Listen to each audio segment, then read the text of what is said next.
Y'all ready to be history? Get started. Welcome. Hi. Hello, everyone. To the Pro Audio Suite. These guys are professional. They're motivated. With Text the VO stars. George Whittam, founder of Source Elements. Robert Marshall, international audio engineer. Darren Robbo Robertson, and global voice. Andrew Peters, thanks to Tribooth, Austrian Audio, making passion heard. Source Elements. George the Tech Whittam, and Robbo and AP's international demos. To find out more about us, check theproaudiosuite.com. Line up, ladies! Here we go. And welcome to another Pro Audio Suite. This week we're talking about mics being specific for male, female, dark, deep, light, bright, whatever. Where do we start? This question was posed to me and by Christy Harst from Building Doors. She actually brought it up, and it's going to become a blog post for their newsletter. And yeah, it made me really scratch my head because I was like, well, no, mics aren't made for women or men, right? They're just made as they're instruments. But the voices of mics are definitely voiced in certain ways, and some are more forward in the mid, some are more harsh, and some are more sibilant S sensitive. And so I don't know. What have you experimented with, you guys? I mean, I have my own a few opinions, but what have you experimented with that for if you have a voice in the booth? And I hate to even like sexify it. I just want to say there's qualities of voice that are pitches and things that really stand out. But for voices that really have the laser ice pick in the forehead S. You don't want a mic that has the same characteristics as your voice. Right. Because that's just going to accentuate whatever's going on. It's like I've had a male come to me and say, I have a deep baritone voice. I want to make sure I have a mic that can pick up my baritone. No, you want one that doesn't add more low end. You do want it to pick it up. Right. You don't want a mic that's going to not be able to pick it up, but you don't need a mic that's going to boost it because you already have it. And so, the same thing with like, a super SE voice. You want a darker mic. And I think you were talking about someone that actually ended up finding the best mic for them was a ribbon. Right. Because where ribbons are very dark. Yeah. So for someone who's got an S or a really bright, shrill voice, I wouldn't pick a hyped up high-end microphone. On the other hand, if you're a male with a big, deep voice, you want a mic that's got the full extension, but you actually might want that 4K, whatever, maybe even up into the 5 and 6K rise, so it helps your clarity and doesn't get too muddy. But you wouldn't want that 4 and 6K rise on someone with a S thing. I mean, I know my voice quality is dark-ish. And it sounds a little bit muffly, at least to me it does. Maybe it's not the way it comes across to you guys, and so I know that I need a little bit of lift up on the top end. So a very flat, dull sounding mic is not a good match for me at all. Yeah. I mean, for me, the perfectly flat mic works perfecly because it's just perfect. It's got the perfect Midwest nasal response. Of course it is, yeah. Yeah, that's right. From Chicago and... How about what do you use with your daughter, AP? Well, we were talking about it last week. You mentioned the Rode. Well, it's funny because when she's here, then she uses whatever I've got set up for her, which is inevitably the OC818. Yeah. I would not put her on a 41.6. Having said that, she went for a session in Melbourne a couple of weeks ago, and I said, did they use the E47? And she said, I don't know. It was a shotgun. I went, okay. Interesting. Yeah. So they used a 41.6 on her for a session, which I thought was interesting. But anyway, they were maybe happy just because they have it set up all the time. Yeah, I think so. And they just EQ around like it, sometimes you're picking that mic because of some hot spot in your booth and other issues besides the voice itself. And I think that's a really good point. If it's your booth and your studio and that's your mic, and every idiosyncrasy about that mic and how it reacts to the room, and then it's probably easier for you as an engineer to just have maybe 10 different EQ curves, this is, and then just do a tweak and you're done, because you basically have a model of that mic sound in your brain, right? I mean, what that damn mic sounds like. You were talking about an engineer who knew you had an LA2 or some limiter engaged very, very lightly on your signal, and he heard it. Compressor. Even though it really wasn't printing with much anything. But that's because he was so intimately aware of your voice, Andrew. Exactly. I had an NTG3 and I gave that to Somerset. That was her first microphone, which she still uses.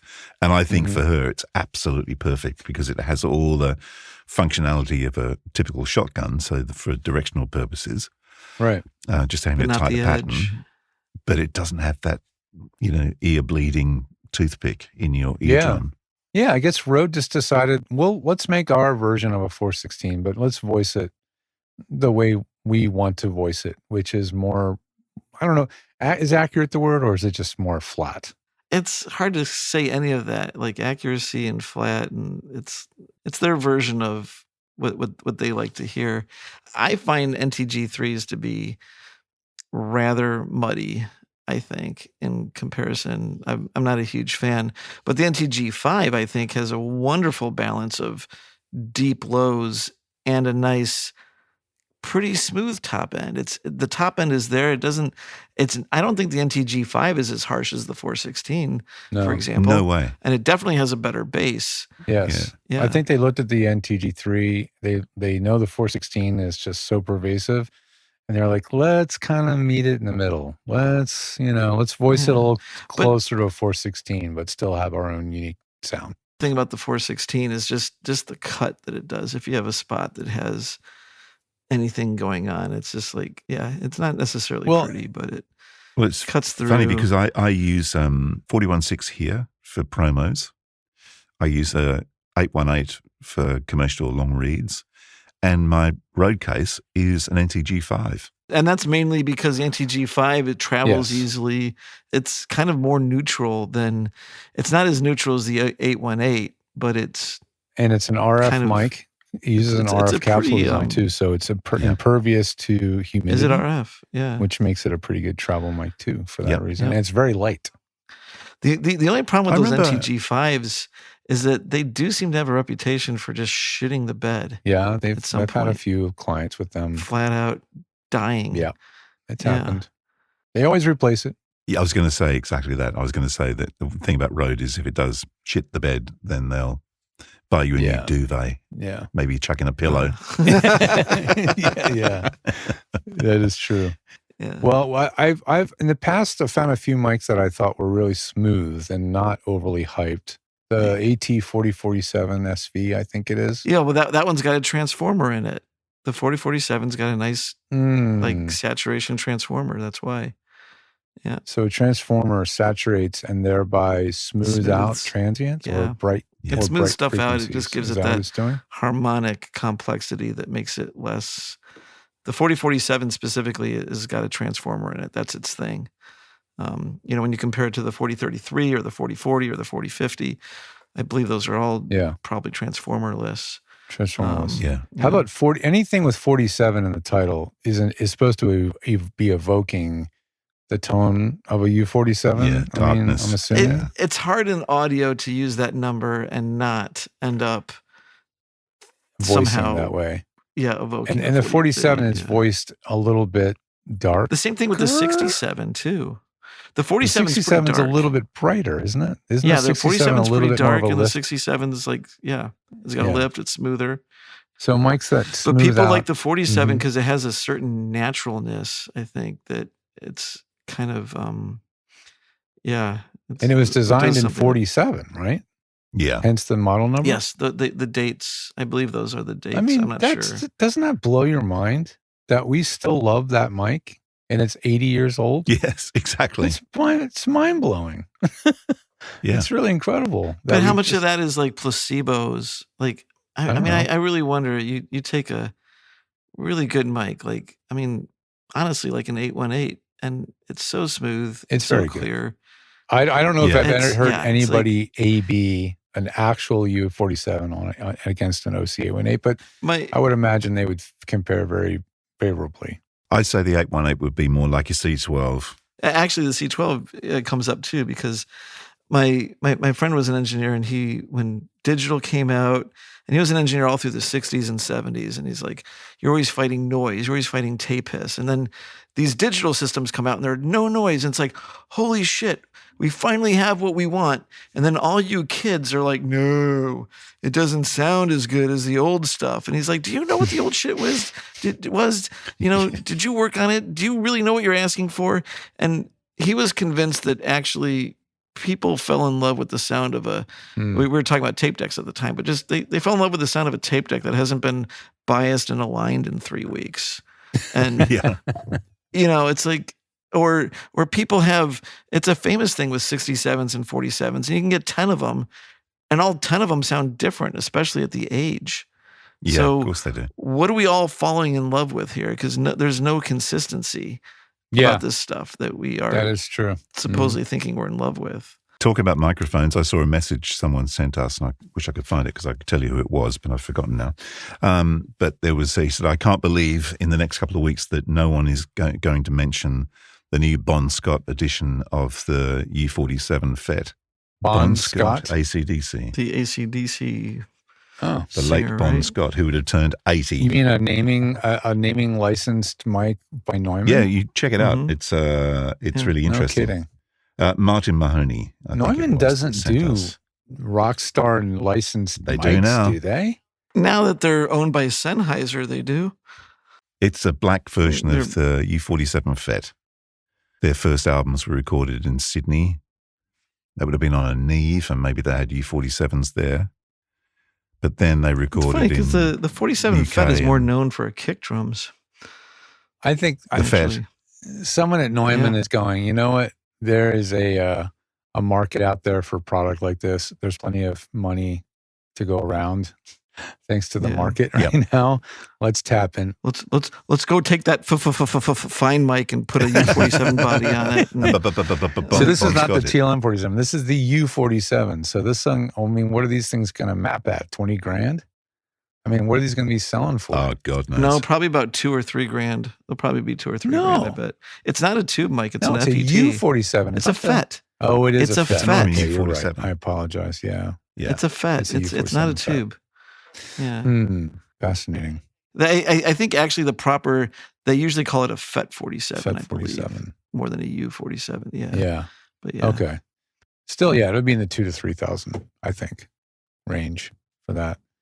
Yeah, I mean, putting a signature on a mic. I mean, they've been doing this on guitars and everything you can imagine. I guess Neumann's finally like, okay, let's do it. They've probably been thinking about it for years, and they're like, no, we're not crossing that line, and they're like, we're crossing that line. They've crossed the line. I'm just trying to find a price on the thing. I've found the link to Well, it. what else is there to do if a woman says, I want a mic for my voice? I mean, other than say, here's 3 mics, go buy them and try them. That's the thing to do with anybody is go get some mics, record yourself, and see what works best for you and how you want to sound. Because you can make some generalizations, but Yeah. inevitably those are generalizations. Women are going to have a brighter voice.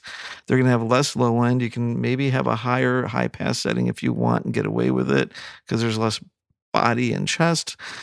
Maybe they have a brighter sound and you don't want to accentuate that as much. But that's why I really like the 818. like- It just sits in that perfect spot between It's very smooth. the Yeah. 47 and something really bright, Yeah. Sweet spot. Goldilocks. Just right. It is a Goldilocks, yeah. Mm-hmm. It is, yeah. 47 FET is Which- 5,000 which- US. Whoa. It is. Jesus, really? That's expensive, man. Yeah. But going back to that Goldilocks thing, I think it's interesting because the 818's heritage comes in a sense from the 414 and the C12. And the 414, I think, was always a desert island mic.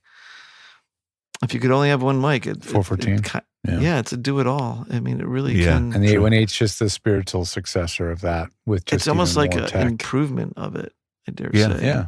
Well, I put the two together because I Yes. got a 414 EB and I put it next to the 818. And you can hear the relationship between the two mics, even though the 818 sounds much more modern. Probably and has a higher cleaner. output too, I'd imagine. But Mhm. yeah, but you can hear it. You can hear where the that heritage. You can hear it in the mics. Oh, that's nice. I don't have any other specific mics that I've thought of for female voices over the years. I think that covers most of them for me. I remember recording a friend's girlfriend who was doing theater performance. So she had that very, very mid-range forward vocal. And I did actually use my Octava, I think it's an ML52 ribbon mic. Oh, C12. A very dark ribbon on her vocals. And it worked. That was one of the very few times that I pulled that mic out for a vocal. I'd used it on horns, but never on a voice. But it worked. Well, here's the other thing about any of these mics. You can get the wrong mic or the mic that's not necessarily as good, maybe has other characteristics that you like, and you can get around some of this with a gentle EQ setting. That's why I always tell people don't overthink it so much, because we can sculpt it, we can smooth it, we can compensate for certain things. But I don't know, sometimes there's a spike in a capsule's response where there's one frequency that capsule resonates at, you know what I mean? And if you have something in your voice that just lands on it, it's just brutal. For me, that's the Neumann, the 49, not the M49, the TLM 149. Every time I hear a TLM 49, I'm like, why does it have this M49? Nasal mid that it's like, ugh, I don't like that. I think that's actually an 87 thing. Like I think 87s can sound really, really, really, really good. And then on some people, an 87 sounds awful. It sounds like a honk. Like, it's honky. Yeah, sometimes it's a honk. That's what it is. Matching that 87 with the wrong person. I got to smooth out the 2 to 3K and put a little dip in the 2 to 3K on those mics. For me, to make them sound the way I want them to sound. The 87s. At least in a vacuum. You know, you throw it into a mix, okay, maybe that's different, but it's just different when it's soloed out. Well, that's the thing about the 41.6 is it sounds terrible until you throw it in the mix, and then it cuts through and sits right. Even though on its own you're just like, it's, you know. Yeah. What I really like is that I do like the CC8, but you've got to have half decent mic technique, otherwise it's just going to be a disaster. I mean, that would be a perfect because it mic. has such a small pickup pattern. Yeah. I catch my plosives on my YouTube videos or my webinars. I'm like, I popped it again. But they sound that they've got a beautiful sound to them. I really like the CC8. Hence the reason I'm using it right now, in fact. Yeah. I mean, George, you're talking about ribbons every now and then being the right one. But for commercial, industrial reads, like, you know, not broadcast, do you ever find that a dynamic mic is actually the mic? On any voice particularly, or on a female voice? On any voice. Is there any situation where someone, I've honestly not personally found it where I would ever say like, ooh, I'd rather have for this commercial or an industrial video or anything that's not like a broadcast podcast kind of thing. Yeah. I've never ever thought like, I'd rather have a dynamic, a SM7, you know, or I can't say I would. 50. I mean, I would rather someone have a generic condenser mic and then just have a model or an EQ put on it. You know, something that doesn't have anything offensive, a really, really smooth mid-range with no dips and bumps in it. Something that's super easy to EQ. That's what I would much rather have on anybody, honestly. Absolutely. And most ribbons need EQing before they're like, ribbons do. They take to EQ. Yeah. They do, because their responses are notoriously smooth, right? Like across the band, like really flat. Right. They don't have the little jagged sawtoothy things going on. Yeah. And they take to EQ really well, but they usually need EQ because the overall curve of that mic is usually lacking on the extremes. Yes. Mostly, especially the high end. Yeah. Mm-hmm. But yeah, I'm not particular to dynamics. Yeah. When I first decided to take the plunge and buy something of value as a microphone and a preamp, I went and saw a guy, Lewis, and I said to him, this is what I want. It's for voiceover. This has got to be like super clean, capturing everything. And he said, right, okay, here's the mic and here's the preamp. And it was the Gefell M930 and the Grace M101. Mm-hmm. That was my original setup. Which this whole conversation hasn't even gotten into, pairing mics and preamps. That's some real dark art. Lots and lots and lots of hours in the studio stuff, right? I mean, that's listening and experimenting. there's the obvious stuff like an SM7 needs something with a lot of good clean gain, but then, you can take a mic that's fast. I don't know, like even a 414, say, and then pair it with a John Hardy, and you're just pairing bright and fast with bright and fast. Yeah. And you can do the same thing with mics. You can say, here's a bright, fast mic, and I'm going to put like a smooth Neve preamp on it. And these are all just kind of layers and brushes, and you're just looking for the sound that you like.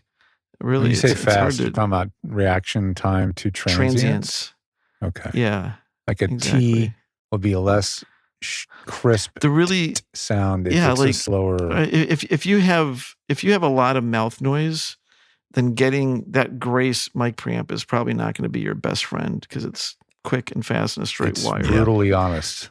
Yes, Yeah. exactly. Same with the Millennia, right? And, Like, and if you brutally combine that honest. with a bright mic, you're just like, and Yep, so yep. Yeah. that those are different aspects of your voice. It's not just your overall tone; it's also your mouth clickiness. Well, what's a slow mic? A dynamic mic? A dynamic Are they mic would be slower than slower. condenser mics? In just I think so. by Yeah. design. Okay. Well, they don't have Yeah. a big coil hanging off the back end of the diaphragm. Right. Yes. Yeah. Right? Yeah. They You have. know, they like, they're just just by they're just design would need Gold-plated, yeah. extremely They're light lighter. The diaphragm. diaphragm. Right. Yep. Yeah. Ribbons. Same thing. Somewhere in the middle. Ribbons aren't really fast. Yeah. I don't think for whatever reason. Yeah. I don't associate a ribbon like the condensers are fast, and then as the condensers get smaller, they get faster and more transient. Yeah.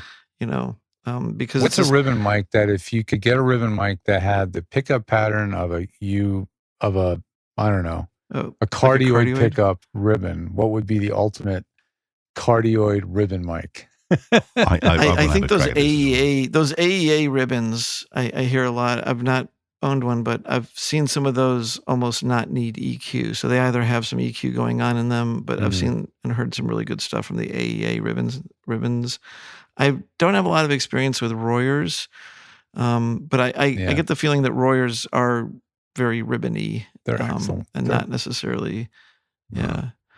The one I always wanted to test and never could get my hands on one was the Rode ribbon, the NTR. Oh, is that out of Which was production? like really expensive. It was like a flagship kind of mic for them, and it just never sold. It's as an I active. assume because it's gone. Oh, I can Yeah. get these. The ribbon I'd like to try is the Audio Technica.